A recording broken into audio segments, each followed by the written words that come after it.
আসসালামু আলাইকুম ওয়া রাহমাতুল্লাহি ওয়া বারাকাতুহু। কী বলবো, দুঃখের কথা আসলে।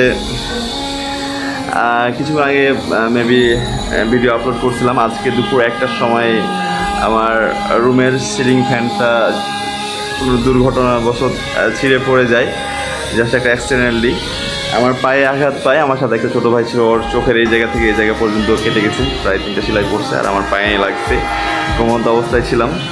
তো এখন পাটা আমি ফেলতে পারছি না, 2 পাই আমার অনেক ফুলে গেছে। ভিডিও একটা আপলোড করা আছে, অবভিয়াসলি ভিডিও আপলোড করছি। তো এখন হাসপাতালে আসছি এক্স রে করার জন্য। তো কি বলবো, দুঃখজনক বিষয়। এখন একজন সিজারের রুগী আর কি, ওর বাচ্চার একটু প্রবলেম হয়েছে, তো ইমার্জেন্সিভাবে সিজার করতে হবে।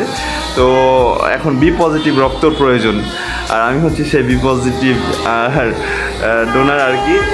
বাই দ্য ওয়ে, আসলে এটা হচ্ছে বিধাতার লেখা, এটা আল্লাহর লিখন। আল্লাহ তাআলা সবাইকে এইসব খেদমতে দেখাচ্ছে, কবুল করে না। আসলে কি বলবো, দুঃখজনক বিষয়। যেহেতু অসুস্থ শরীরে আছি, 2 মাস 15 দিন হয়েছে আমার ব্লাড ডোনেশন করা। সো ইনশাল্লাহ আমি আবারও রক্ত দেওয়ার জন্য প্রস্তুত আছি। সকলে দোয়া করবেন আমার জন্য। আর বাই বাই, সবাই ভালো থাকবেন, সুস্থ থাকবেন। আল্লাহ হাফেজ। আসসালামু আলাইকুম ওয়া রাহমাতুল্লাহি ওয়া বারাকাতুহু। বেশি বেশি করে আমার জন্য দোয়া করবেন। একটু অসুস্থই ছিলাম, বাট আমি ব্লাডটা দিতে চাচ্ছিলাম না, কিন্তু আসলে না দিলে একটু সমস্যা আর কি। তো যা হোক, আল্লাহ ভরসা, আপনাদের দোয়া আছে ইনশাআল্লাহ, আমার সাথে বাবা মার দোয়া আছে। তো সকলে আমার জন্য দোয়া করবেন বেশি বেশি করে, আমি যেন খুব তাড়াতাড়ি সুস্থ হয়ে যেতে পারি।